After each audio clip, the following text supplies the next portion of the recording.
दिया एक ऐसे प्रकाश स्तंभ के समान है जहाँ से हमें अनवरत नैतिकता के मार्ग पर चलते हुए अपने जीवन पथ को प्राप्त करने के लिए प्रेरणा मिलती रहती है।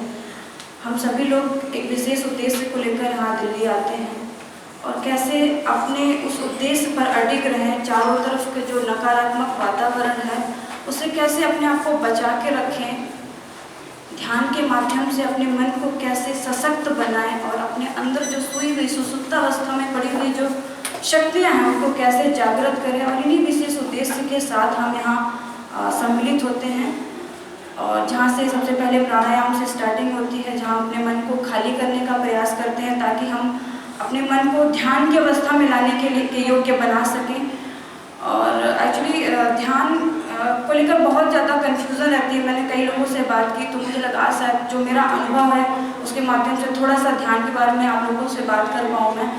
तो वास्तव में ध्यान है क्या, जो मैंने समझा है वो ये है कि जब हमारा मन और हमारा शरीर जो किसी भी काम में पूरी तरीके से जब फोकस हो जाता है, वहाँ से जो निकल के आता है वही ध्यान है, वही एकाग्रता है। यानी एकाग्रता ही ध्यान है।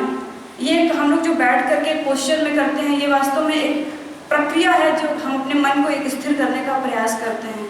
और ध्यान कैसे हमारे जीवन में कैसे लाभदायक है, किस तरीके काम करता है, इसका एक छोटा सा उदाहरण है जो उसका खेल अक्सर देखा जाता है। एक ऐसा उदाहरण जहाँ पर मैं इसको बहुत सटीक से बता पाऊँगी। आई थिंक सब लोगों ने यहाँ पर क्रिकेट खेला होगा और सबको क्रिकेट का एक्सपीरियंस होगा।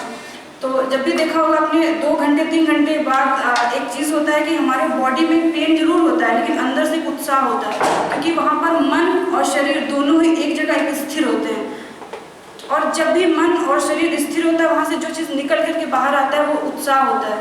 अब आप सोचिए कि अगर यही चीज़ हमारे दिनचर्या में, हमारे एक एक काम में अगर आ जाए कि हम अपने जिस भी काम को हम कर रहे हैं उसमें पूरी स्थिरता के साथ करें, पूरे मन और शरीर पूरी दोनों को एक जगह लाकर रख दें, तो हमारा जीवन दिन प्रतिदिन बेहतर बनता चला जाएगा।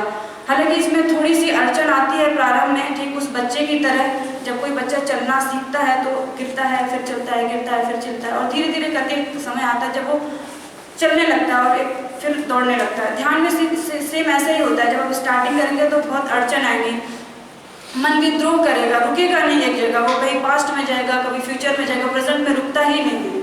और जो ध्यान है वो प्रेजेंट में अपने आप को रोकना ही ध्यान है।